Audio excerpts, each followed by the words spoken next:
অর্থের অভাব, না আরাধনা দলের অভাব, না বিশ্বাসীর অভাব, না নেতৃত্বের অভাব? নেতৃত্বের। নেতৃত্বের অভাব। হ্যাঁ, আজকে দিনে আমরা যেটা দেখতে পাচ্ছি নেতৃত্বের অভাব। এবং সেই জন্য কিন্তু অনেক মন্ডলী কি হচ্ছে, বন্ধ হয়ে যাচ্ছে, বা সেগুলো ঠিক সেই রকম ভাবে, যেরকম ভাবে ঈশ্বরের পরিকল্পনা আছে সেরকম ভাবে তারা এগিয়ে যেতে পারছে না। আর অনেক খ্রিস্টীয় নেতা আজকে কোন কারণে ব্যর্থ হচ্ছেন? সেখানে অপশনগুলো ছিল আত্মিকতার অভাব, চরিত্রগত সমস্যা, না সম্পর্কের বিবাদ। কোনটা হবে? তিনটেই হবে।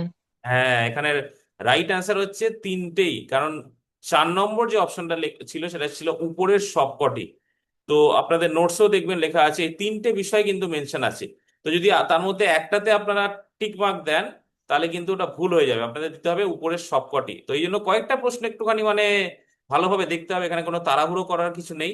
হ্যাঁ, আপনাদের যথেষ্ট সময় আছে। আহ সেই সময়ের মধ্যে আপনারা দিতে পারেন। তো ওখানে উত্তর হচ্ছে উপরের সবকটি। মানে আজকে খ্রিস্টীয় নেতারা কেন ব্যর্থ হচ্ছেন তার মধ্যে উপরে সবকটি আছে: আত্মিকতা, চরিত্রগত সমস্যা, সম্পর্কের বিবাদ। ওকে। আজকে সারা বিশ্বব্যাপী যত খ্রিস্টীয় নেতা আছেন তাদের মধ্যে কতজন প্রশিক্ষিত হয়েছেন? 5%। 5%, রাইট, 5%। হ্যাঁ, আমাদের পরিসংখ্যানে দেখা যাচ্ছে কেবলমাত্র 5% প্রশিক্ষিত।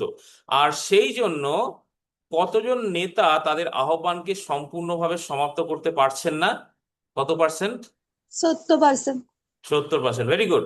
তো 70% নেতা আমরা দেখতে পাচ্ছি, 70% তারা তাদের আহ্বানকে সম্পূর্ণভাবে সমাপ্ত করতে পারছেন না।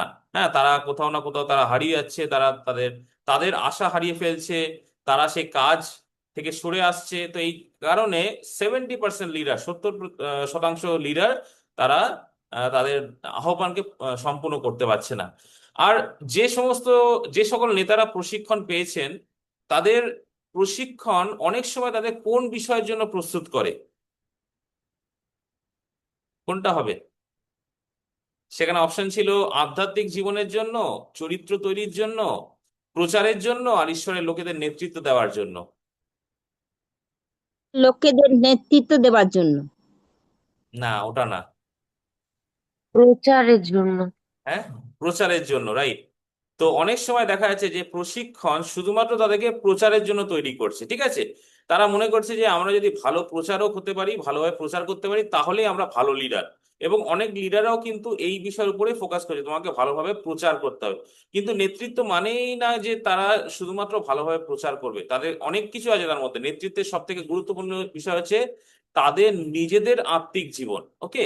অন্যদেরকে নির্মাণ করার আগে তাদের নিজেদেরকে নির্মাণ করার প্রয়োজন আছে, সেটা দরকার। তো তাদের আধ্যাত্মিক জীবন কি হচ্ছে আমরা দেখতে পাচ্ছি অনেক সময় তৈরি হচ্ছে না, চরিত্র গঠন হচ্ছে না, এবং তারা অন্যদের নেতৃত্ব দেওয়ার জন্য তৈরি হচ্ছে না, শুধুমাত্র তারা প্রচারের জন্যই তৈরি হচ্ছে, এবং তারা প্রচারটাকে ভালোভাবে করতে পারছে। ওকে। আমাদের নেতা তৈরির উপাদানে নতুন উপায়ের জন্য কোথায় আমাদের লক্ষ্য করতে হবে? জাগতিক পদ্ধতি, সফল নেতাদের জীবনী, নিজস্ব সিদ্ধান্ত, বাইবেলের নিদর্শন, কোনটা? বাইবেলের নিধি। বাইবেলের নিদর্শন। বাইবেলের নিদর্শন। আমাদের নেতা গঠনের যে উপায়, তার জন্য কেবলমাত্র বাইবেলে দেখতে হবে। আমাদের জাগতিক পদ্ধতিতেও দেখতে হবে না। আজকালকার দিনে জগতে অনেক রকম পদ্ধতি আমরা দেখতে পারবো, তাতেও আমাদের দেখার দরকার নেই। অন্যান্য নেতাদের জীবনীতেও দেখার দরকার নেই, সেগুলো আমাদের অবশ্যই, সেগুলো আমাদেরকে কিছু উৎসাহিত করতে পারে, কিন্তু সেটাই একমাত্র উপায় হিসাবে আমরা দেখতে পারবো না। আর অবশ্যই আমাদের নিজস্ব সিদ্ধান্তে তো নয়। তো সেই জন্য বাইবেলের সিদ্ধান্তে আমাদের ফিরে আসতে হবে। ওকে। কোন বিষয় ছাড়া মণ্ডলী পরিপক্কতা লাভ করতে পারে না, যা মণ্ডলীর ইতিহাস আমাদেরকে দেখায়? সুস্থ নেতা। সুস্থ নেতা, রাইট, সুস্থ নেতা। আহ মণ্ডলী শুধুমাত্র সুস্থ বিশ্বাসী, সুস্থ পরিবার, সুস্থ যুবক যুবতী দ্বারাই কিন্তু পরিপক্কতা লাভ করে না, তার জন্য সুস্থ নেতাও কিন্তু দরকার। এবং নেতার মধ্যে আমাদের দেখতে হবে সেই যথেষ্ট পরিমাণে নেতা আছে, এবং সেই ভালো নেতা আছে, উত্তম নেতা আছে। শুধুমাত্র নেতা থাকলেই কিন্তু হবে না, ভালো নেতা বা উত্তম নেতা এবং যথেষ্ট পরিমাণে।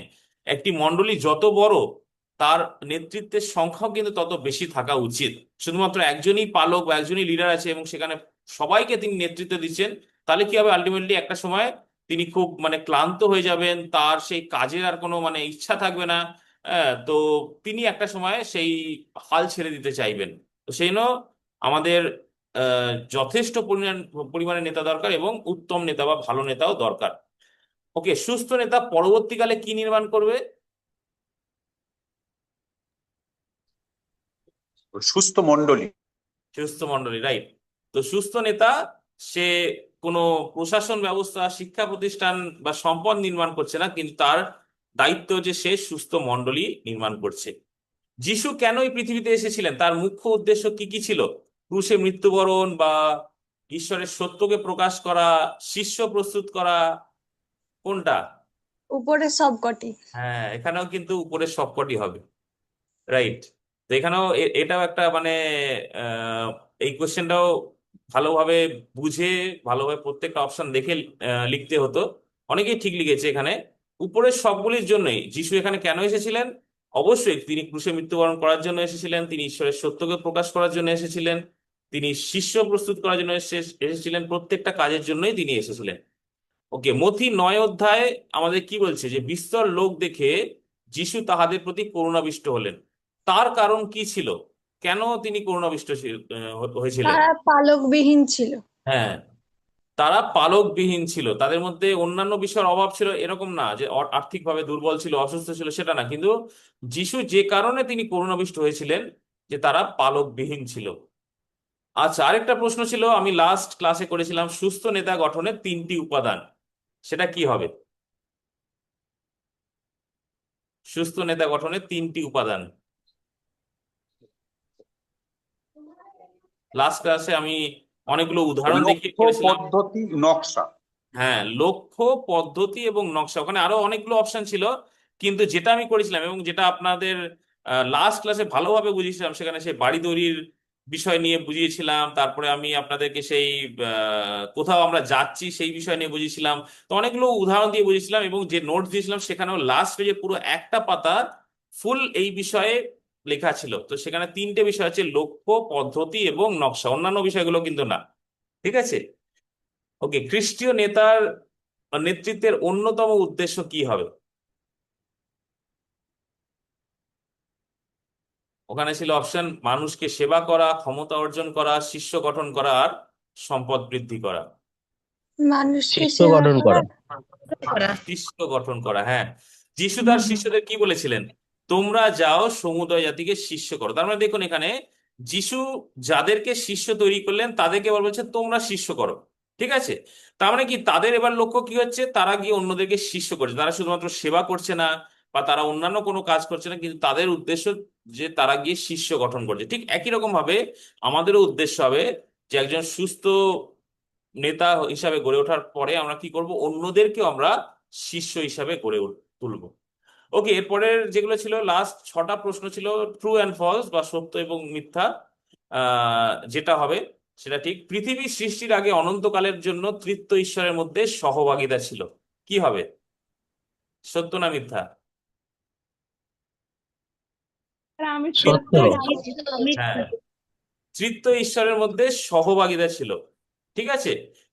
আমরা দেখতে পাচ্ছি যে প্রথম থেকেই কি পিতা, পুত্র, পবিত্র আত্মা, এই তৃতীয় ঈশ্বরের মধ্যে আপনাদেরকে অরিজিৎ স্যারও বুঝিয়েছেন এই তৃতীয় ঈশ্বরের বিষয়ে, ট্রিনিটির বিষয়, যেখানে আমরা দেখতে পাচ্ছি সহভাগিতা। এখানে এরকম না যে কেউ একজন হচ্ছেন তাদের মধ্যে বস, তাদের মধ্যে লিডার, তিনি কোনো নির্দেশ দিচ্ছেন, বাকিরা সেগুলো পালন করছে, এরকম না। কিন্তু এখানে কি আছে? পিতা, পুত্র, পবিত্র আত্মার মধ্যে একটি গভীর সহভাগিতা, এবং যা একদম শুরু থেকেই আছে। এটার কোনো মানে মানে এরকম না যে এটা এই সময় থেকে শুরু হয়েছে, এই সময় অবধি চলেছে, এরকম না। এটা চিরকালের জন্য, অনন্তকালের জন্য কিন্তু আছে। জগৎ সৃষ্টির শুরুতেও ছিল, এখনো আছে, পরবর্তীকালেও থাকবে। সহভাগিতা, পিতা, পুত্র, পবিত্র আত্মার মধ্যে সহভাগিতা। একজন সুস্থ নেতা অন্য একজনকে বর্তমান থেকে ভবিষ্যতে এগিয়ে যেতে সাহায্য করে। কি হবে? সত্য না মিথ্যা? সত্য। সত্য। সত্য, হ্যাঁ। একজন নেতার কাজ হচ্ছে অন্যদেরকে এগিয়ে নিয়ে যাওয়া। সে শুধুমাত্র নিজের কথা ভাবছে না, যে আমি নেতা হয়ে গেলাম, আমি এবং সমস্ত পাওয়ার পেয়ে গেলাম, এবং আমি আমার যে ইচ্ছা আমি করব, বা আমি শুধু নিজেরটা দেখবো, আমি অন্যদেরটা দেখবো না, এরকম না। তার লক্ষ্য হবে যে আমি অন্যদেরকেও এগিয়ে যেতে সাহায্য করি, আমি অন্যদেরকেও একটি ভালো ভবিষ্যতের দিকে, একটি আশার দিকে এগিয়ে যেতে সাহায্য করি। এটাই হবে তার লক্ষ্য। যিশু পৃথিবীতে প্রতিটি কাজ তার পিতার ইচ্ছা অনুযায়ী করেছিলেন। কি হবে? ইয়েস। ইয়েস, হ্যাঁ, সত্য। কারণ যিশু বারবার বলতেন কি, আমি আপন ইচ্ছায় আমি কিছুই করি না, পিতাকে আমি যা করতে দেখি তাই করি। তো যিশুর প্রত্যেকটি কাজ ছিল তার পিতার ইচ্ছা অনুযায়ী। এমনকি আপনারা জানেন যে যখন তিনি ক্রুশে মৃত্যুবরণ করবেন তার আগেও তিনি কি প্রার্থনা করছেন, পিতা যদি সম্ভব হয় এই পানপাত্র আমার কাছ থেকে সরিয়ে নাও, তো আমার ইচ্ছা নয় তোমার ইচ্ছা পূর্ণ হোক। তো সেই মৃত্যুবরণের ক্ষেত্রেও হয়তো সেখানেও যিশুর ইচ্ছা ছিল যে যদি এই কষ্টটা আমার কাছ থেকে দূরে সরে যায়, কিন্তু তবুও তিনি বলছেন যে না, এটা আমার ইচ্ছা না, আমি পিতার ইচ্ছাকে আমি পালন করব। যদি তিনি সেখানে মনে করতেন না আমি এখানে আমি আমার ইচ্ছাকে ফলো করবো, তাহলে কি করতেন? তিনি হয়তো চেষ্টা করতেন যে সেই মৃত্যু থেকে কি করা, সেখান থেকে চলে আসা বা সেই কষ্ট থেকে নিজেকে দূরে সরিয়ে রাখা। তিনি সেটা করতে পারতেন, কিন্তু তবুও সেইখানেও সেই কষ্টের মধ্যেও তিনি বলছেন যে আমার ইচ্ছা নয়, পিতার ইচ্ছা পূর্ণ হোক। অর্থাৎ প্রত্যেকটি ক্ষেত্রে আমরা দেখতে পারি যে তিনি তার পিতার ইচ্ছা অনুযায়ী চলেছিলেন। তারপরে এখন পবিত্র আত্মা তার নিজের সত্তাকে আমাদের কাছে প্রকাশ করেন। কি হবে? সত্য। সত্য।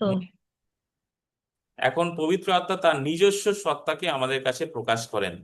মিথ্যা মিথ্যা মিথ্যা হবে এটা হবে মিথ্যা মিথ্যা। হবে দেখুন মিথ্যা হবে। ভালোভাবে প্রশ্নটা দেখুন, এখানে লেখা আছে পবিত্র আত্মা তার নিজস্ব সত্তাকে না। পবিত্র আত্মা কখনো নিজস্ব সত্তাকে আমাদের কাছে প্রকাশ করে না। পবিত্র আত্মা কি করে? পিতার কাছ থেকে যা শোনে, ঠিক যেমন যিশুর যে চরিত্র, পবিত্র আত্মারও ঠিক একই চরিত্র আছে।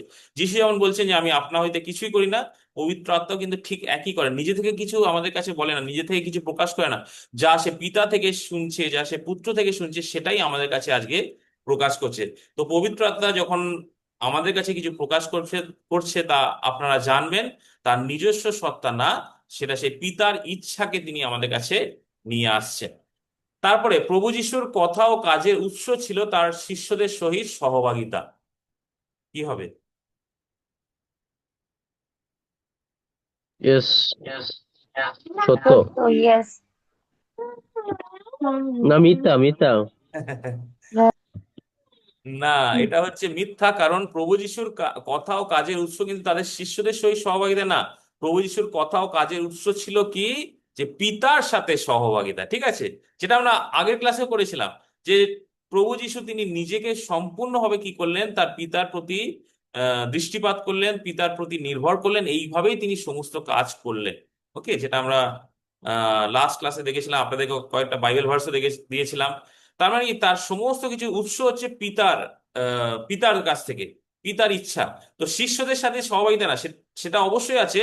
সেটা কি, পিতার কাছ থেকে যে সহভাগিতা তিনি পাচ্ছেন, সেই সহভাগিতার মধ্যে দিয়ে কি করছেন, তিনি শিষ্যদের সাথেও সহভাগিতা করছেন। তো সেইটা শিষ্যদের সাথে সহভাগিতা, এটা উৎস না, এটা হচ্ছে ফলাফল। ওকে, যে পিতার সাথে সহভাগিতাই কিন্তু তার শিষ্যদের সাথে সহভাগিতাতে দেখা যাচ্ছে। কিন্তু উৎসটার কোথায়? উৎস হচ্ছে তার পিতার সাথে সহভাগিতা। ওকে, লাস্ট প্রশ্ন হচ্ছে সুস্থ নেতা গঠনের পদ্ধতি হলো একটি ব্যক্তিকে গড়ে তোলা যারা আত্মনির্ভরশীল হবেন। কি হবে? ওটা মিথ্যা হবে স্যার। হ্যাঁ, আত্মনির্ভরশীল নেতা আমরা তৈরি করতে চাই না। আমরা কি তৈরি করতে চাই? যারা আরো বেশি করে প্রভুর প্রতি, খ্রিস্টের প্রতি নির্ভরশীল হবে। ওকে, তো আমরা চাইবো যেন যে সমস্ত নেতাদের আমরা গড়ে তুলবো, যে সমস্ত শিষ্য গড়ে তুলবো, তারা যেন কি হবে, প্রভুর প্রতি নির্ভরশীল হবে। এবং বাইবেলে আমরা সেটাই দেখতে পাই। আমরা নেতাদের বিষয় দেখতে পাই বাইবেলে, সেই শুরু থেকে একদম সেই আব্রাহাম থেকে, নোহ থেকে, দাউদ থেকে, জোসেফ থেকে, প্রত্যেকের জীবনে আমরা কি দেখতে পাচ্ছি? আমরা দেখতে পাচ্ছি তারা ঈশ্বরের প্রতি নির্ভরশীল ছিলেন। তারা কখনোই কিন্তু নিজের ইচ্ছায় কিছু করেননি। হ্যাঁ, সমস্ত ক্ষেত্রে। এবং প্রভু যিশুর ক্ষেত্রেও সেটাই আমরা দেখতে পাচ্ছি। প্রভু যিশু তার পিতার প্রতি নির্ভরশীল ছিলেন। তো আমরাও যখন নিজেরা গড়ে উঠছি, আমরা যখন অন্যদেরকে গড়ে তুলছি, আমাদের দেখতে হবে আমরা আত্মনির্ভরশীল না, আমরা সে খ্রিস্টের প্রতি নির্ভরশীল আছি। সেটাই আমাদের লক্ষ্য হওয়া উচিত। ওকে, তো এইগুলো ছিল আমাদের প্রশ্ন এইবারে। আশা করছি আপনাদের, যাদের হয়তো ভালো অতটা হয়নি, না সেরকম না, আমি দেখেছি অ্যাভারেজ খুবই ভালো হয়েছে। কিন্তু তবুও যদি আপনার মনে হচ্ছে না আর একটু ভালো হলে ভালো হতো, তাহলে অবশ্যই নেক্সট বারের জন্য অল দ্য বেস্ট। ভালোভাবে আপনারা পরীক্ষা দেবেন আর ভালোভাবে আপনারা শিখবেন। যদি কখনো কোনো প্রশ্ন থাকে, আমি তো নোটস পাঠিয়ে দিয়েছি, আবার আমি নেক্সট পরীক্ষার আগে আমি পাঠিয়ে দেবো নোটস। তো সেখানে বলে দেবো কোন পেজ থেকে কোন পেজ পড়তে হবে, ঠিক আছে? আর তার মধ্যে যদি কোনো সমস্যা থাকে, কোনো কিছু বুঝতে অসুবিধা হয়, আপনারা আমাকে ফোন করতে পারেন বা হোয়াটসঅ্যাপ করতে পারেন, আমি বলে দেবো। হ্যাঁ, আমার আমার নাম্বার তো অলরেডি গ্রুপে আছে, তো আপনারা সেখান থেকে আমাকে জিজ্ঞেস করতে পারেন, আমি সেগুলো বলে দেবো, ঠিক আছে? ওকে, তাহলে আজকের ক্লাসে আমরা আসি। আমি গত ক্লাসে আপনাদেরকে কয়েকটা বাইবেল ভার্স দিয়েছিলাম, হ্যাঁ, মনে আছে আপনাদের? Yes, sir. এই যে এই বাইবেল ভার্সগুলো আমি আপনাদেরকে দিয়েছিলাম। আহ কে একজন প্রকৃত নেতা, এবং সেখানে আমরা যিশুর নেতৃত্বের প্রকৃতি কি ছিল সেগুলো আমরা দেখব এই এই বাইবেল ভার্সগুলোর মধ্যে থেকে, ঠিক আছে? তো আজকে আমরা সেই বিষয় নিয়ে আমরা আলোচনা করব। তো আপনারা কেউ কি এই বিষয়ে আপনারা স্টাডি করেছেন, পড়েছেন, এখান থেকে কিছু আপনারা দেখতে পেয়েছেন, কিছু আপনাদের রিফ্লেকশন আছে?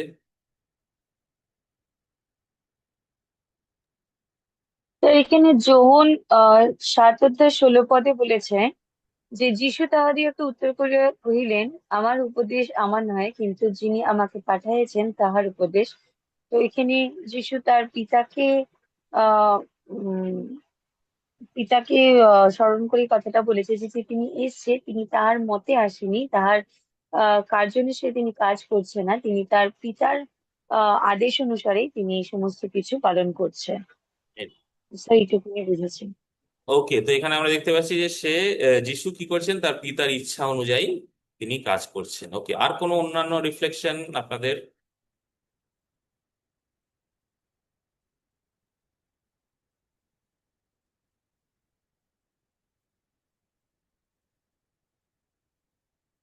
ওকে, আপনারা কিছুক্ষণ সময় নিতে পারেন, 5 মিনিট সময় নিতে পারেন আপনারা, এবং আপনারা প্রত্যেকটি ভার্সকে একবার ভালো করে পড়ুন, ঠিক আছে?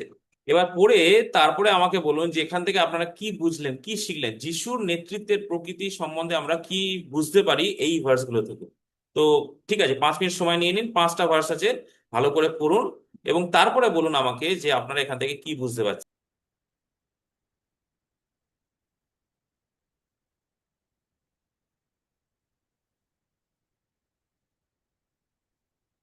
স্যার, আমি যোহন 8:28 সম্বন্ধে কিছু বলতে পারি?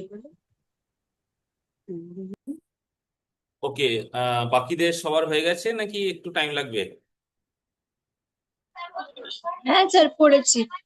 হয়ে গেছে, ওকে, আচ্ছা, ঠিক আছে। তাহলে আমরা এবার দেখি, আমরা এক একটা ভার্স, বা যদি আপনারা শেয়ার করতে চান তো শেয়ার করতে পারেন। এর আগে একজন সিস্টার বলছিলেন, হ্যাঁ বলতে স্যার, পারেন। আমি বলছিলাম মথির 28-এর 18, 19, 20 পথে বলেছে, তখন যিশুর নিকটে আসিয়া তাহাদের সহিত কথা কইলেন, বলিলেন, স্বর্গ ও পৃথিবীর সমস্ত কর্তব্য আমাকে দত্ত হইয়াছে, অথবা তোমরা গিয়া সমুদয় জাতিকে শিষ্য করো, পিতা ও পুত্র ও পবিত্র আত্মার নামে তাহাদিগকে বাপ্তাইজ করো, আমি তোমাদিগকে যাহা যা আজ্ঞা করিয়াছি সে সমস্ত পালন করিতে তাহাদিগকে শিক্ষা দাও।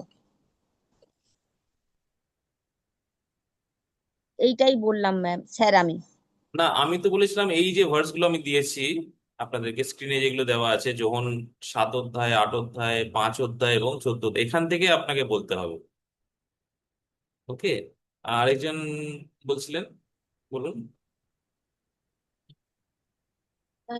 ব্রাদার, হ্যাঁ, এখানে যিশু বলেছেন যে পিতার ইচ্ছাতেই তিনি চলতে চান, নিজের ইচ্ছাতে নয়। পিতার আজ্ঞা সকলে তিনি পালন করতে চান।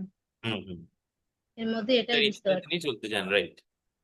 হ্যালো। ওকে, আর কি কিছু বলতে চান? হ্যাঁ, বলুন। হ্যাঁ স্যার, আমি হ্যাঁ যোহন ওই 8:28 সম্বন্ধে কিছু বলতে চেয়েছিলাম। হ্যাঁ, বলুন। একজন প্রকৃত নেতার বৈশিষ্ট্য যদি আমি ভার্সের মাধ্যমে বুঝতে চেষ্টা করি, হুম এরকমটা আমার মনে হলো যে একজন নেতা কখনো সে নিজেকে প্রোক্লেম করবে না, সে তার মোটোকে সবসময় আগে রাখবে, তার জীবনের সব থেকে বড় উদ্দেশ্য থাকবে তার মোটোকে এস্টাবলিশ করা। এখানে প্রভু যীশু যখন মানে বলছেন যে যখন তোমরা মনুষ্যপুত্রকে উচ্চে উঠাইবে, তখন জানিবে যে আমি তিনি, আর আমি আপনা হইতে আসি নাই। আমি দিয়ে শুরু হলেও সেখানে পরবর্তীকালে মানে ভার্সের মাঝামাঝি গিয়ে ওখানে বলছেন আমি কিছুই করি নাই, মানে সম্পূর্ণ নিজেকে ডিনাই করছেন। কিন্তু পিতা আমাকে যেমন শিক্ষা দিয়েছেন তদ অনুসারেই এই সকল কথা কহি। মানে উনি সেই মুহূর্তে উনি নিজের মোটোকে অর্থাৎ প্রকৃত নেতা হিসেবে এখানে আম, উনি আহ, নিজেকে প্রকাশ করেছেন। কিন্তু যে বীজটা বপন করেছেন পিতা ঈশ্বর, সেই ইমপ্লান্টেড বীজটাকে উনি এখানে অঙ্কুরিত করেছেন। এটা হচ্ছে প্রকৃত নেতার একজন উদ্দেশ্য বা বৈশিষ্ট্য। এটা আমার মনে হয়েছে sir. Right, thank you sister. আর কেউ কিছু বলবেন? হ্যাঁ, জয় যিশু স্যার। এই সে-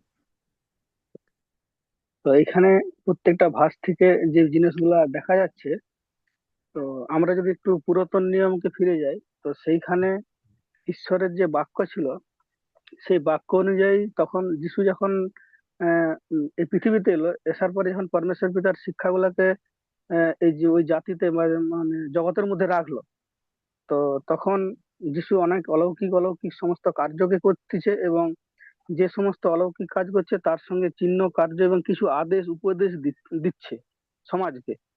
তো হুম, যিশুই যে ঈশ্বরের পুত্র, তিনি বারবার বলতে চাইছেন যে দেখো আমি তোমাদের মধ্যে এত কিছু কাজ করতেছি, এটা আমি করিনি, যিনি আমাকে পাঠিয়েছেন তিনি সর্বশক্তিমান ঈশ্বর, তিনি এই সমস্ত কাজ করছেন এবং আমাকে এই কাজটা করতে হবে। এবং পরে তোমরা, আমি যে মনুষ্যপুত্র নয়, তোমরা এটা বুঝতে পারবে যখন আমাকে উঁচুতে উঠানো হবে। আমি যখন ক্রুশে যাব তখন তোমরা বুঝতে পারবে যে আমিই তিনি, তখন তোমরা বুঝতে পারবে। যিশু বারবার বুঝাতে চেয়েছিল যে আমি সেই ব্যক্তি, সেই মসীহ যাকে পাঠানোর কথা ছিল তোমাদের উদ্ধারের জন্য।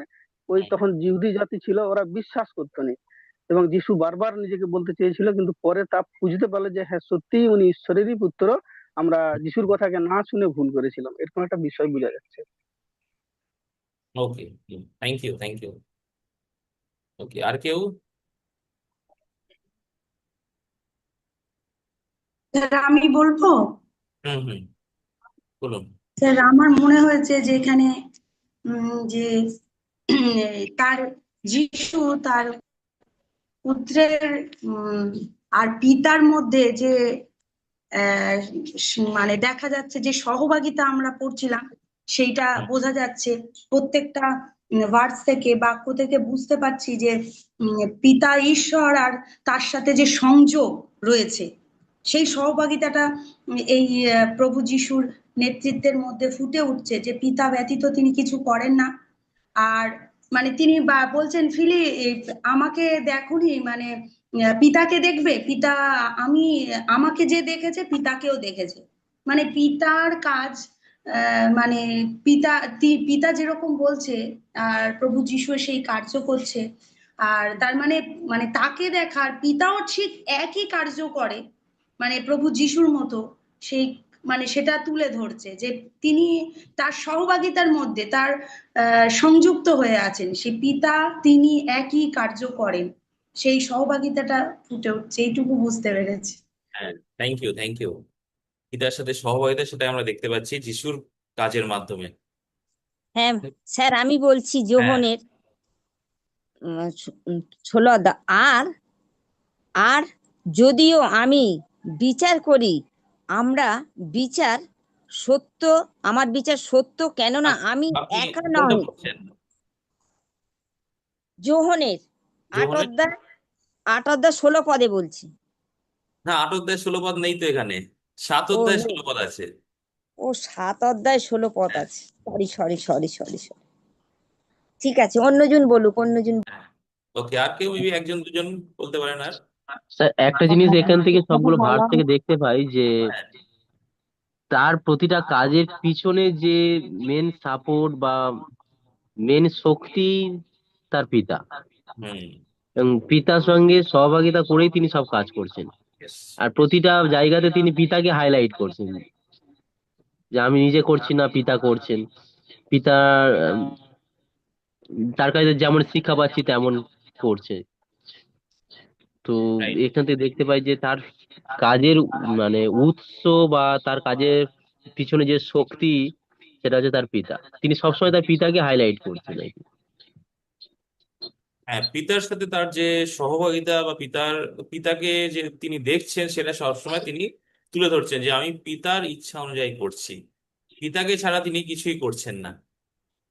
হুম। রাইট।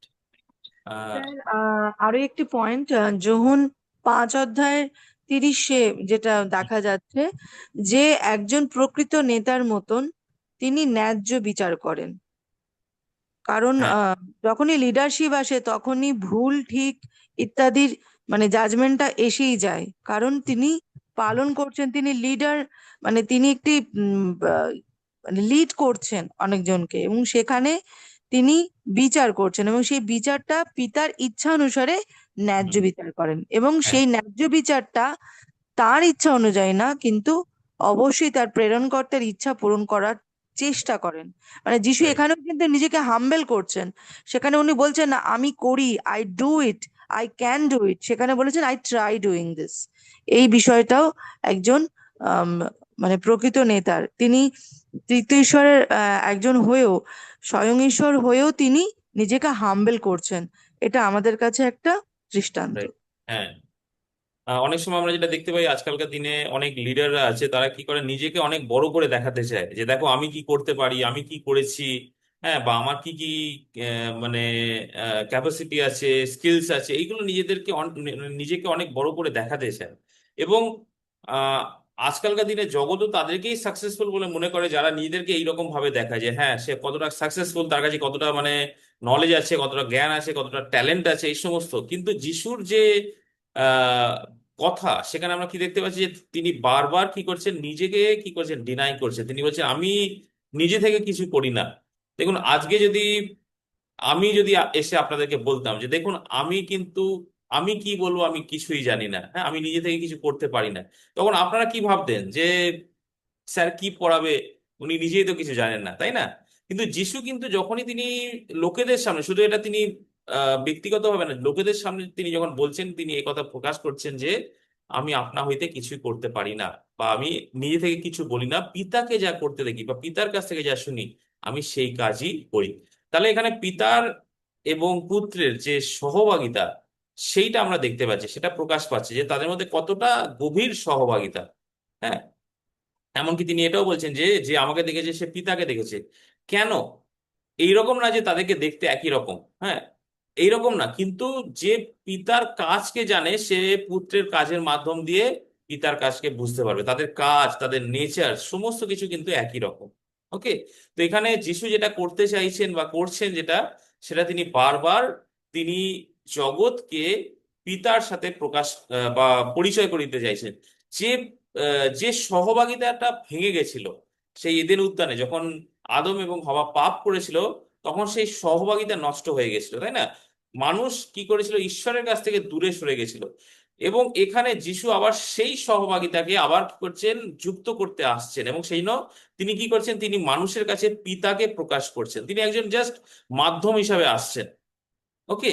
সেই মাধ্যম, যার মাধ্যম দিয়ে জগৎ আবার পিতার কাছে ফিরে আসতে পারে, পিতাকে জানতে পারে, পিতার সাথে তারা সহভাগিতায় আসতে পারে, পিতাকে ভালোবাসতে পারে, পিতার ইচ্ছাকে জানতে পারে। এইভাবে তারা সে আগের মতো যেভাবে ঈশ্বর সৃষ্টি করেছিলেন সেইভাবে তারা আবার যাতে ফিরে আসতে পারে। তো সেটাই ছিল যিশুর প্রধান লক্ষ্য, যে মানুষকে কি করা, পিতার সাথে আবার সেই সহভাগিতায় যুক্ত করা। এই জন্যই তিনি পৃথিবীতে এসেছিলেন, এবং তার প্রত্যেকটি কাজ আমরা দেখতে পাচ্ছি যে পিতার ইচ্ছা অনুযায়ী। ওকে, আমরা একটা পদ পড়বো, যোহন 1 অধ্যায় 1 পদ। আমরা প্রত্যেকেই এটা জানি, আমাদের হয়তো মুখস্থ আছে। হ্যাঁ, তো কেউ একজন পড়তে পারেন, যদি আপনার জাস্ট মানে না দেখে পড়তে পারেন সেটাও বলতে পারেন, কোনো কোনো অসুবিধা নেই। যোহন 1 অধ্যায় 1 পদ, কি লেখা আছে? আদিতে বাক্য ছিলেন এবং বাক্য ঈশ্বরের কাছে ছিলেন এবং বাক্যই ঈশ্বর ছিলেন। আমেন। হ্যাঁ। তো এখানে আমরা এই যে ওয়ার্ডস গুলো দেখলাম এর আগে, ওটাকে আমরা ওই ওয়ার্ডস গুলোতে আমরা আবার ফিরে যাব, কিন্তু তার আগে এইটাকে ওই ওয়ার্ডস গুলোকে বোঝার জন্য আমরা যোহন 1 অধ্যায় 1 পদে আসি। এবং দেখবেন যোহন লিখিত সুসমাচার কি করছে, যিশুর পরিচয়কে তুলে ধরছে। ঠিক আছে, আপনাদের বাইবেল পরিক্রমা আছে, সেখানে আপনারা এই বিষয়ে পড়তে পারবেন যে আমরা যখন অন্যান্য সুসমাচার দেখি, মথি, মার্ক, লুক, এখানে আমরা কি দেখতে পাচ্ছি? বিশেষ করে যিশুর কাজ দেখতে পাচ্ছি। যিশু যে তিনি যে সমস্ত ভবিষ্যৎবাণী পূরণ করেছেন সেগুলো আমরা দেখতে পাচ্ছি। যিশুকে একজন মানুষ হিসেবে আমরা দেখতে পাচ্ছি। তো এইভাবে আমরা যিশুর মানে যিশুকে দেখতে পাচ্ছি অন্যান্য সুসমাচারে। কিন্তু যোহন কি করছেন? যোহন আর বিশেষ করে যোহনে দেখবেন কিন্তু অনেক আশ্চর্য কাজ কিন্তু দেওয়া নেই।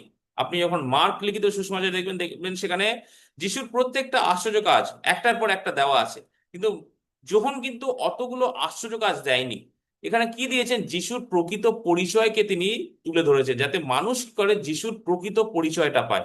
শুধু তার কাজ কি ছিল, তিনি কতজনকে সুস্থ করেছেন, কতগুলি আশ্চর্য কাজ করেছেন, সেটা না, কিন্তু মানুষ যেন যিশুর প্রকৃত পরিচয় পায়। এবং সেই প্রকৃত পরিচয়টা এখানে তিনি শুরু করছেন। দেখুন, আদিতে বাক্য ছিলেন। তো বাক্য বলতে তিনি কাকে বোঝাচ্ছেন এখানে? বাক্য বলতে কেউ বলতে পারবেন? বাক্য বলতে এখানে সদাপ্রভু, হ্যাঁ, সদাপ্রভুকে ঈশ্বরকে ইহোবা বাচ্চা। যিশুকে বলছেন।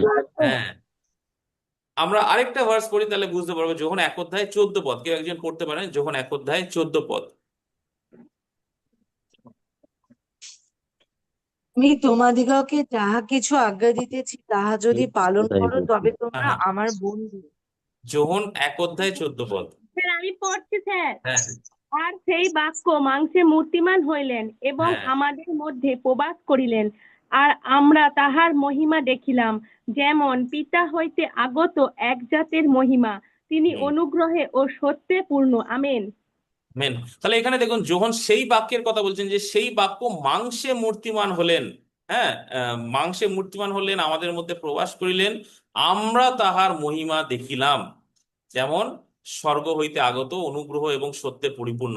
তো তিনি বলছে সেই বাক্যই কি হলো? আমাদের মধ্যে মানুষ হয়ে জন্মালেন এবং মানুষ হয়ে তিনি জীবন কাটালেন। আমরা তাকে দেখলাম, দেখতে পেলাম আমরা তাকে, এবং তার মহিমা, তিনি সেই ঈশ্বরের কাছ থেকে আগত, সেটা আমরা বুঝতে পারলাম। তাহলে দেখুন, সেই বাক্যের কথা বলছেন, যে বাক্য তিনি 1 অধ্যায় 1 পদে বলছেন যে আদিতে বাক্য ছিলেন, সেই বাক্য মাংসে মূর্তিমান হলে। তার মানে কি? এখানে আমরা পরিষ্কার বুঝতে পারছি যে যখন এখানে যিশুর কথা বলছে, যে যিশু ছিলেন, সেই যিশু আবার কি করলেন? মাংসে মূর্তিমান হলেন, মানুষ হয়ে তিনি এলেন, মানুষ হয়ে তিনি বাস করলেন, মানুষ হয়ে তিনি তার কাজ করলেন।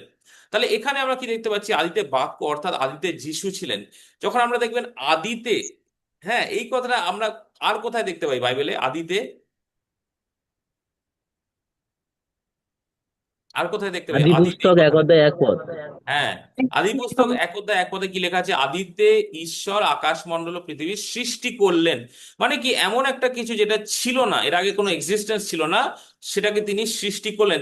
তো একটা সময় ছিল না, আর একটা সময় পরে সেটার অস্তিত্ব এলো, আকাশমণ্ডল এবং পৃথিবী, যা ঈশ্বর সৃষ্টি করলেন। কিন্তু এখানে আমরা দেখতে পাচ্ছি যখন 1 অধ্যায় 1 পদে আদিতে বাক্য ছিলেন, এখানে কিন্তু এটা লেখা নেই যে আদিতে বাক্যের সৃষ্টি হলো, আদিতে বাক্য এলেন, আদিতে বাক্যকে সৃষ্টি করা হলো, আদিতে বাক্য জন্মালেন, এরকম না। কিন্তু আদিতে বাক্য ছিলেন, মানে কি? তিনি চিরকাল ধরে ছিলেন, তার কোনো শুরু নেই, তার কোনো শেষ নেই, তিনি চিরকাল ধরে আছেন। তিনি আগেও ছিলেন, এই জগতের সৃষ্টির আগেও তিনি ছিলেন, তিনি এখনো আছেন, তিনি চিরকাল থাকবেন। তো সেই বাক্যের কথা তিনি বলছেন যে আদিতে বাক্য ছিলেন। এবং তারপরে দ্বিতীয় বিষয়টা লক্ষ্য করুন, আদি এবং বাক্য ঈশ্বরের কাছে ছিলেন। ওকে, ঈশ্বরের কাছে। হ্যাঁ, তারপরে তিনি বলছেন যে বাক্য ঈশ্বর ছিলেন। আমরা জানি যে তৃতীয় ঈশ্বরের বিষয়, পিতা, পুত্র, পবিত্র আত্মা, এই 3 ব্যক্তি এক ঈশ্বর। আপনারা পড়েছেন ট্রিনিটিতে অরিজিৎ স্যারের কাছ থেকে। 3 ব্যক্তি এক ঈশ্বর, পিতা, পুত্র, পবিত্র আত্মা, তারা 3জনেই কিন্তু ঈশ্বর। ওকে, তাদের 3জনে যে সত্তা আছে, সেই সত্তা তাদেরকে কি, তাদের ঈশ্বরীয় সত্তাকে প্রকাশ করে। কিন্তু তাদের যে তাদের যে ব্যক্তিগত যে তাদের যে সত্তা, সেটা কিন্তু আলাদা। পিতা পুত্র নয়, পুত্র পবিত্র আত্মা নয়, ঠিক আছে? তাদের প্রত্যেকের কাজ আলাদা, কিন্তু তাদের মধ্যে যে ঈশ্বরীয় সত্তা, সেটা কিন্তু এক। তাদের মধ্যে তাদের নেচার, তাদের উদ্দেশ্য, সমস্ত কিছু এক। এবং এই 3 ব্যক্তি এক ঈশ্বর। তো সেই জন্য বাক্য অর্থাৎ পুত্র, প্রভু যিশু, তিনিও ঈশ্বর, তিনিও ঈশ্বর। কিন্তু সে বাক্যের নেচারকে দেখুন, এখানে কি বলছে? বাক্য ঈশ্বরের কাছে ছিলেন। এবার এই কথাটা আপনারা লক্ষ্য করুন, যে ঈশ্বরের কাছে, এই কথাটা কাছে, যেটা ইংলিশে বলছে with God, the word was with God. আমরা কাছে মানে কি জানি, আমরা হয়তো দুজন ব্যক্তি পাশাপাশি বসে আছে, তারা কাছে কাছে আছে। হয়তো আমরা দেখতে পারি একটা পরিবারের মধ্যে সেখানে স্বামী স্ত্রী সন্তান তারা কাছে আছে, তাই না, একসাথে আছে। যদি ধরুন কেউ স্বামীকে ফোন করলো, প্রশ্ন করলো, আরে তোমার স্ত্রী কোথায় আছে, তখন তিনি কি বলবেন? তিনি বলবেন যে আমার কাছে আছে, হ্যাঁ আমার পাশে বসে আছে, বা আমার সে আমার কাছেই আছে। তোমার ছেলেমেয়েরা কোথায় আছে? এই তো আমার কাছেই আছে, তাই না? কাছে মানে কি একসাথে, তারা একসাথে আছে। হয়তো আপনি কোনো বন্ধুর সাথে বা আপনার কোনো আহ, কারোর সাথে আপনি হয়তো কোথাও যাচ্ছেন, হয়তো কেউ জিজ্ঞেস করলো যে এই ব্যক্তিটি কোথায় আছে, আপনি বলবেন যে এই তো আমার কাছেই আছে, আমার পাশেই বসে আছে। তো কাছে মানে কি, অনেক সময় কি হয়েছে, আমরা মনে করি যে হয়তো আমার পাশে যে বসে আছে, হয়তো স্কুলে বা কলেজে একজন স্টুডেন্টের পাশে যে বসে আছে সে তার কাছে আছে। হ্যাঁ, তো এইরকম ভাবে আমরা দেখতে পারি যে কাছে কথাটার অর্থ with, he is with me, সে আমার সাথে আছে বা আমার কাছে আছে। কিন্তু এইখানে যে কথাটা বলছে সেটা কিন্তু আলাদা। এটা কিন্তু এইরকম না। ধরে নিন আপনি কারোর পাশে বসে আছেন, আপনি হয়তো কোথাও ট্রাভেল করছেন, আপনার পাশে হয়তো বাসে করে যাচ্ছেন, আপনার পাশে একজন বসে আছে, সে আপনার কাছে আছে, তাই না? তো আপনারা দুজন ট্রাভেল করছেন, আপনার পাশে বসে আছেন, বা আপনি হয়তো কারোর সাথে আছেন। কিন্তু একটা জিনিস দেখবেন এখানে, যে আপনি যার পাশে বা যার কাছে বসে আছেন, সে হয়তো তার নিজের মতো করে কিছু চিন্তা করছে, কিছু ভাবছে, কিছু করছে, কিছু কাজ করছে। আপনি হয়তো আপনার মতো করে কিছু কাজ করছেন, বা কিছু আপনি চিন্তা করছেন, কিছু ভাবছেন, কিছু আহ পড়ছেন, কিছু শুনছেন। কাছে থাকলেও কিন্তু আপনাদের কাজ কিন্তু আলাদা। ধরে নিন স্বামী স্ত্রী তারা একসাথে একই বাড়িতে আছে, কিন্তু স্বামী স্বামীর কাজ করছে, স্ত্রী স্ত্রীর কাজ করছে, হয়তো তারা কাছে আছে। স্ত্রী হয়তো তার যে সমস্ত দায়িত্ব আছে সেই সমস্ত দায়িত্ব পালন করছে, সে তার যে সমস্ত কাজ সেগুলো করছে। স্বামী তার কাজ করছে, স্বামী তার তার যে সমস্ত দায়িত্ব আছে সেগুলো পালন করছে। সন্তানেরা তাদের দায়িত্ব পালন করছে, তাদের যে সমস্ত কাজ তারা করছে। তো প্রত্যেকেরই নিজের নিজের কাজ আছে, নিজের নিজের কাজ তারা করছে, তবুও তারা একে অপরের কাছে আছে, রাইট? কিন্তু যখন আমরা যখন এক অধ্যায় এক পদে আসি, সেখানে কিন্তু আমরা একটু অন্যরকম বিষয় দেখতে পারি। আপনাদেরকে একটা আমি ওয়ার্ডের সাথে আমি পরিচয় করিয়ে দিতে চাই। সেই ওয়ার্ডটাকে বলা হচ্ছে প্রোস, PROS। এইটা হচ্ছে একটা গ্রিক শব্দ। এটা গ্রিক ভাষায় লেখা হয়েছে, এবং আপনারা জানবেন নতুন নিয়ম যেটা গ্রিক ভাষায় লেখা হয়েছে, পুরাতন নিয়ম ইব্রিয় ভাষায় বা হিব্রু ভাষায় লেখা আছে, এবং তার মধ্যে কয়েকটা অংশ আরামাইক ভাষায় লেখা হয়েছিল। কিন্তু নতুন নিয়ম পুরোটাই কি হয়েছে, গ্রিক ভাষায় লেখা হয়েছে, গ্রিক ভাষায় অরিজিনাল মানে ট্রান্সলেশন। তারপর থেকে সেগুলো বিভিন্ন ভাষা, ইংলিশে, তারপরে অন্যান্য অনেক ল্যাঙ্গুয়েজে ট্রান্সলেট হয়েছে। আমাদের ভারতবর্ষে আহ হিন্দিতে হয়েছে, তামিলে হয়েছে, তারপরে উর্দুতে হয়েছে, বাংলাতে হয়েছে, এরকম অনেক ভাষায় এগুলো ট্রান্সলেট হয়েছে, অনুবাদ করা হয়েছে। এবং অনেক সময় কি হয়েছে, অনুবাদের সময় কি হচ্ছে, তার অরিজিনাল মিনিংটা হয়তো আমরা পাচ্ছি না। কিন্তু এখানে ইব্রিয় গ্রিক ভাষায় যখন আমরা দেখতে পাচ্ছি নতুন নিয়মে, এই যে কথাটা উইথ গড, কাছে আছে, সেই কথার অ্যাকচুয়াল মিনিং হচ্ছে শুধুমাত্র কাছে না, কিন্তু তার দিকে থাকা। ঠিক আছে, তার দিকে থাকা। এখানে আমি দুটো ছবি দিয়েছি, দুটো কুকুরের ছবি। কুকুর দুটো কি করছে, একটা জায়গায় তাকিয়ে আছে, একটা দিকে তাকাচ্ছে। দেখুন, তাদের ফোকাসও কিন্তু একদিকে। এবং অ্যাকচুয়ালি কি হচ্ছে, এই এই এই ছবিটা কোথা থেকে নেওয়া আছে, এটা হচ্ছে মার্টিন লুথার একবার তিনি বলছেন যে আমি যখন বসে আমি খাবার খাচ্ছিলাম, তখন দেখলাম যে আমার যে দুটো পোষা কুকুর আছে তারা একদম এক দৃষ্টিতে আমার দিকে তাকিয়ে আছে, এবং আমার দিকে না, আমি যে খাবারটা খাচ্ছি সেই খাবারের দিকে তাকিয়ে আছে, যে কখন সেখান থেকে আমি কিছুটা আমি তাদেরকে দেব এবং তারা সেই খাবারটা খাবে। তো তাদের দৃষ্টি কি আছে ওই দিকে, ওই দিকে তারা লক্ষ্য করছে। আর সেইটাকে তিনি বোঝাচ্ছেন, বা সেটা আমরা এখানে বাইবেলে দেখতে পাচ্ছি। প্রোস, প্রোস মানে কি হচ্ছে, একদম সেই ব্যক্তি, অন্য একজন ব্যক্তির দিকে থাকা। ঠিক আছে, এখানে মার্টিন লুথার যেমন এটা ইংলিশে দেওয়া আছে, যে তিনি প্রার্থনা করছেন যে আমি যেভাবে সেই দুটো কুকুর, আমার পোষা কুকুর আমার দিকে তাকিয়ে আছে এক দৃষ্টিতে, আমরাও যেন প্রভুর দিকে আমরা এক দৃষ্টিতে তাকিয়ে থাকি। আমি একটা উদাহরণ দিচ্ছি, যে আমি একবার একটা ট্রেনিং এ গেছিলাম। সেখানে আহ আমরা 10 দিনের জন্য সেখানে ছিলাম। সেখানে যিনি পালক ছিলেন, তিনি এবং তার স্ত্রী এবং অন্যান্য সমস্ত চার্চের মেম্বাররা ছিল। এবং সেখানে লাস্ট দিনে সেখানে কি ছিল, সেই পাস্টরের স্ত্রীর বার্থডে ছিল। এবং আমরা সেদিন আমরা বার্থডে সেলিব্রেট করছিলাম, সেখানে একটা কেক নিয়ে আসা হলো, প্রার্থনা আমরা করছিলাম, তারপরে আমরা বাইবেল থেকে কিছু দেখছিলাম। কিন্তু সেখানে কয়েকজন বাচ্চা ছিল। তো আমি লক্ষ্য করছিলাম যে সেই বাচ্চারা যখন আছে, তারা কিন্তু অন্যদিকে কোথাও তারা লক্ষ্য করছে না, সে কে বাইবেল পড়ছে, কে প্রার্থনা করছে, কে গান করছে, সেগুলো না। তাদের লক্ষ্য একটা দিকে, ওই কেকের দিকে, ওই জন্মদিনের কেক, যে কখন ওই কেকটা কাটা হবে এবং কখন ওই কেক ওইখান থেকে আমরা একটা করে পিস পাবো, একটা কেকের পিস পাবো। তো তাদের লক্ষ্য ওই দিকে। তো এখানে আমরা যে জিনিসটা আমরা দেখতে পাচ্ছি, যে উদাহরণের মাধ্যম দিয়ে, যে এক দৃষ্টিতে একদিকে লক্ষ্য করা, আর সেখানে গিয়ে যে সেখানে অন্য কোনো চিন্তা ভাবনা না থাকা, যে ওখানে পাশে কি হচ্ছে, এদিকে কি হচ্ছে, ও কি বলছে, সে কি বলছে, সেটা না। আমার লক্ষ্য, আমার দৃষ্টি একই দিকে। ওকে।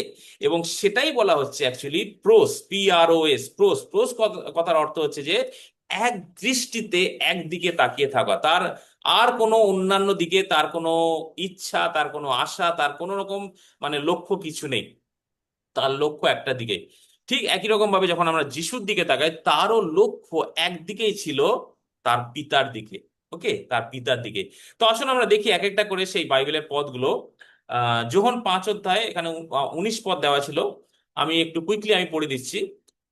যোহন 5 অধ্যায় 19 এবং 20 পদ। অতএব যিশু উত্তর করিয়া তাহাদিওকে কহিলেন, সত্য সত্য আমি তোমাদিওকে কহিতেছি, আহ আহ, তোমাদিওকে বলিতেছি, পুত্র আপনা হইতে কিছুই করিতে পারেন না, কেবল পিতাকে যাহা করিতে দেখেন তাহাই করেন।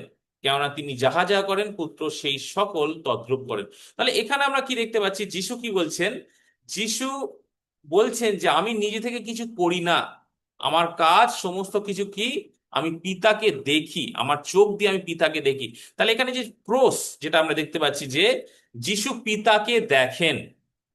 ওকে, প্রোস মানে তার চোখ, যিশুর যে চোখ আছে সেটা কি হচ্ছে, পিতার দিকে দৃষ্টিপাত করছে। তিনি আর অন্য কোনো দিকে দেখছেন না, অন্য কোনো দিকে তাকাচ্ছেন না, তার দৃষ্টি পিতার দিকে আছে। এবং তিনি বলছেন আমি পিতাকে দেখছি, পিতা যা কাজ করছেন আমিও সেই কাজই করছি। আমি তাকে কি করছি, আমি তাকে কপি করছি, আমি তাকে তার অনুরূপ কাজ করছি, তার অনুকরণ করছি।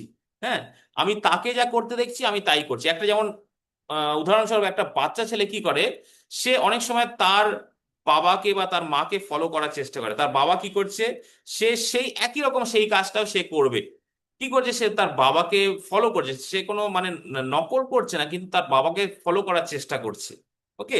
ঠিক একই রকম ভাবে যিশু বলছেন যে আমি আমার পিতাকে ফলো করি, পিতা যে কাজ করছে আমি সেই কাজটাই করি। তারপরে যোহন 7 অধ্যায় 16 পদ যেটা লেখা আছে, এখানে আমরা দেখতে পাচ্ছি, যিশু তাহাদিওকে উত্তর করিয়া কহিলেন, আমার উপদেশ আমার নহে, কিন্তু যিনি আমাকে পাঠাইয়াছেন তাহার। তাহলে এখানে কি বলছেন, তিনি তার উপদেশ, তার কথার কথা বলছেন। যে এর আগে তিনি বললেন আমি যা করছি, আমি যা পিতাকে দেখছি, পিতার কাজ আমি করছি। এবার তিনি বলছেন আমি যা বলছি। আবার যদি আমরা দেখি যোহন তার 8 অধ্যায় 28 পদে, সেখানে লেখা আছে, এখানে পুরো পোর্শনে লেখা আছে, আমি জাস্ট 8 অধ্যায় 28 পদটা পড়বো। যে আহ, তোমরা যখন মনুষ্যপুত্রকে উচ্চে উঠাইবে তখন জানিবে যে আমি তিনি, আর আমি আপনা হইতে কিছুই করি না। দেখুন আবার সেই কথাটা তিনি আবার রিপিট করছেন, আমি আপনা হইতে কিছুই করি না, পিতা আমাকে যেমন শিক্ষা দিয়েছেন তদনুসারে এই সকল কথা কহি। মানে তিনি বলছে আমি দেখো, আমি যা কথা বলছি এই কথাটা কিন্তু আমার নয়, আমি আপনা হইতে কিছু করছি না, আমি পিতার থেকে যা শুনেছি আমি সেই কথা বলছি। তাহলে এখানে যদি আবার আমরা ফিরে আসি সেই প্রোস কথাতে, প্রথমে আমরা কি দেখলাম, তিনি পিতার দিকে তাকিয়ে আছেন, তার কাজ, তার ওয়ার্ক কি হচ্ছে, পিতাকে লক্ষ্য করে, পিতার দিকে সম্পূর্ণভাবে ফোকাস করে আছেন। দ্বিতীয় হচ্ছে যে তার কান, তিনি শুনছেন, কি শুনছেন, পিতার কথাকে শুনছেন, তিনি আর অন্য কোনো কথা শুনছেন না। এই কি বলছে, ও কি বলছে, এটা না, পিতা যা বলছে আমি সেটাই শুনছি এবং সেটাই আমি বলছি। তাহলে দেখুন যিশুর যে নেচার বা চরিত্র ছিল, সেটা কি কিরকম ছিল, যে তার চোখ, তার দৃষ্টি পিতাকে দেখছে, পিতা যা করছেন তিনিও সেই কাজ করছেন। তার কান কি করছে, পিতাকে শুনছে, পিতা যা বলছে, পিতা যা শিক্ষা দিচ্ছেন সেই কথাটাই তিনি জগতের সামনে তুলে ধরছেন। আবার দেখি আমরা যোহন 14 অধ্যায় আমরা 10 পদ, সেখানে লেখা আছে যে আমি পিতাতে আছি এবং পিতা আমাতে আছেন, আমি তোমাদিওকে যে সকল কথা বলি তাহা আপনা হইতে বলি না, কিন্তু পিতা আমাতে থাকিয়া আপনার কার্য সকল সাধন করেন। তিনি বলছেন যে পিতা আমি যে কাজ করছি সেই কাজটা আমি করছি না, সেটা পিতা করছেন। হ্যাঁ, পিতা আমাতে থাকিয়া মানে কি, যে পিতার আর আমার মধ্যে সেই সহভাগিতা আছে। পিতার আর আমার ইচ্ছা কিন্তু একই। এবং তারপরে যোহন 5 অধ্যায় 30 পদেও সেটাও লেখা আছে যে আমি আপনা হইতে কিছুই করি না। দেখুন আবার সেই একই কথা তিনি আরেকবার রিপিট করছেন, আমি আপনা হইতে কিছুই করি না, কিছুই করিতে পারি না, যেমন শুনি তেমনই বিচার করি, আর আমার বিচার ন্যায্য, কেননা আমি আপনার ইচ্ছা পূর্ণ করিতে চেষ্টা করি না, কিন্তু আমার প্রেরণকর্তার ইচ্ছা পূরণ করিতে চেষ্টা করি। তাহলে এখানে যিশু কি বলছেন যে দেখুন আবার 3 নম্বর বার আমরা দেখতে পাচ্ছি যে তিনি বলছেন যে আমি আপনা হইতে কিছু করি না। এবং এখানে তিনি তুলে ধরছেন যে আমার ইচ্ছা আমার নয়। এবং যেটা আমরা দেখতে পারি যখন যিশু ক্রুশে মৃত্যুবরণ করবেন তার আগের দিন তিনি যখন সেই গেতসেমানি বাগানে প্রার্থনা করছেন, তিনিও সেই কথাটাই বলছেন যে প্রভু বা পিতা, আমার ইচ্ছা নয় তোমার ইচ্ছাই পূরণ হোক। তার ইচ্ছা। তাহলে কি যিশুর নেচার আমরা কি দেখতে পারি যে আহ তার যে কাজ সেটা কি পিতাকে লক্ষ্য করে, প্রোস ফাদার তার কাজ, তার যে কথা সেটাকেও পিতাকে শুনে, পিতার কাছ থেকে তিনি শুনছেন, পিতা প্রোস ফাদার। এবং তারপরে যেটা শেষ বিষয় দেখতে পাচ্ছি যে তার ইচ্ছা, তার উইল। হতে পারে যে তার কাজ, তার কথা তিনি পিতাকে লক্ষ্য করে আছেন, কিন্তু তার ইচ্ছা তো নিজে হবে। তার ইচ্ছা যখন তার যে কাজটা করার ইচ্ছা হবে সেই কাজটা তিনি করবেন, কিন্তু তিনি এটাও বলছেন যে আমার ইচ্ছা কিন্তু আমার নয়, আমি নিজের ইচ্ছায় করি না, আমি যা কিছু করি সমস্ত কিছু আমার ইচ্ছা পিতাকে লক্ষ্য করে। তো এই কথাটা মনে রাখবেন। প্রোস প্রোস মানে কি হচ্ছে তার দিকে থাকা, শুধুমাত্র তার কাছে না। বাইবেলে আমরা যেমন দেখতে পাচ্ছি যখন 1 অধ্যায় 1 পদে যে বাক্য ঈশ্বরের কাছে ছিলেন, তার অ্যাকচুয়াল কথা অবশ্যই তিনি কাছে আছেন, কিন্তু তার অ্যাকচুয়াল যে অর্থ সেটা হচ্ছে যে শুধুমাত্র তার কাছে না, তার দিকে আছে। যিশু তার পিতার দিকে আছেন, পিতাকে লক্ষ্য করছেন, পিতা কি করছে, পিতা কি বলছে, পিতার কি ইচ্ছা, পিতা তাকে ভালোবাসছেন, পিতা তাকে তার সেই সমস্ত পরিকল্পনা বলছেন, সমস্ত কিছু তিনি কি করছেন, পিতার দিকে তাকিয়ে আছেন। এবং তিনি অন্য কোনো দিকে তাকাচ্ছেন না, জগতের দিকে বা অন্যান্য দিকে তাকাচ্ছেন না, কেবলমাত্র পিতার দিকেই তিনি লক্ষ্য করে আছেন। এবং সেই পিতার দিকে লক্ষ্য করার ফলে পিতার এবং পুত্রের মধ্যে যে সহভাগিতা আমরা দেখতে পাচ্ছি, যে চিরকালের জন্য, অনন্তকালের জন্য যে সহভাগিতা, সেই সহভাগিতাকে যিশু কি করছেন, আমাদের কাছে, জগতের কাছে প্রকাশ করছেন তার কাজের মাধ্যমে, তার কথার মাধ্যমে এবং তার ইচ্ছার মাধ্যমে। তিনি বারবার বলছেন, যোহনে যে সমস্ত আমরা বাইবেল ভার্স দেখলাম সেখানে বারবার তিনি বলছেন যে দেখো আমি আপনার ইচ্ছা, আমি আমার ইচ্ছা আমি কিছুই করি না। বারবার তিনি বলছেন, বারবার তিনি প্রকাশ করছেন আমি আপন ইচ্ছায় কিছুই করিতে পারি না, আমি কি করি, আমি পিতাকে যা করিতে দেখি আমি তাই করি। এটাই হচ্ছে যিশুর নেতৃত্বের প্রকৃতি। আর এটাই আমাদের প্রকৃতি হওয়া উচিত। আমরাও কি বলতে পারি একজন শিষ্য হিসাবে, একজন নেতা হিসাবে, যে আমি আপনা হইতে কিছুই করি না, আমি যিশুকে যা করতে দেখি আমি তাই করি? এটাই আমাদের প্রকৃত শিষ্যত্বের উদাহরণ হবে। আজকে আমরা যে অবস্থায় আছি, হয়তো আমরা আমাদের মধ্যে অনেকে আছে যারা হয়তো নতুন বিশ্বাসী, যারা হয়তো মানে নতুন আমরা প্রভুতে এসেছি, হয়তো অনেকে পুরনো বিশ্বাসী আছে, হয়তো আমরা অনেক দিন ধরে প্রভুতে আছি, কিন্তু আমাদের আলটিমেট লক্ষ্য এটাই হবে যে আমরা এই অবস্থায় পৌঁছাবো যেখানে আমরা বলতে পারি যে আমি আপন ইচ্ছায় কিছু করি না, আমি যিশুকে যা করতে দেখি আমি তাই করি, আমি যিশুর থেকে যা শুনি আমি তাই বলি, এবং যিশুর যে ইচ্ছা আমি সেটাই করি। এটাই হবে প্রকৃত শিষ্যত্বের উদাহরণ। আমরা কি সেটা বলতে পারবো? হয়তো আমরা অনেকেই সেটা বলতে পারবো না, কারণ এখন আমরা জগতের মধ্যে আছি এবং জগতের মতো করে চলার চেষ্টা করি। কিন্তু যখন আমরা সেই জায়গায় পৌঁছাতে পারবো তখনই কি হবে, আমরা প্রকৃত নেতা হয়ে উঠতে পারবো। এবং আমাদের অবশ্যই চেষ্টা করা উচিত যেন আমরা এইভাবে আমরা প্রকৃত নেতা বা সুস্থ নেতায় পরিণত হই।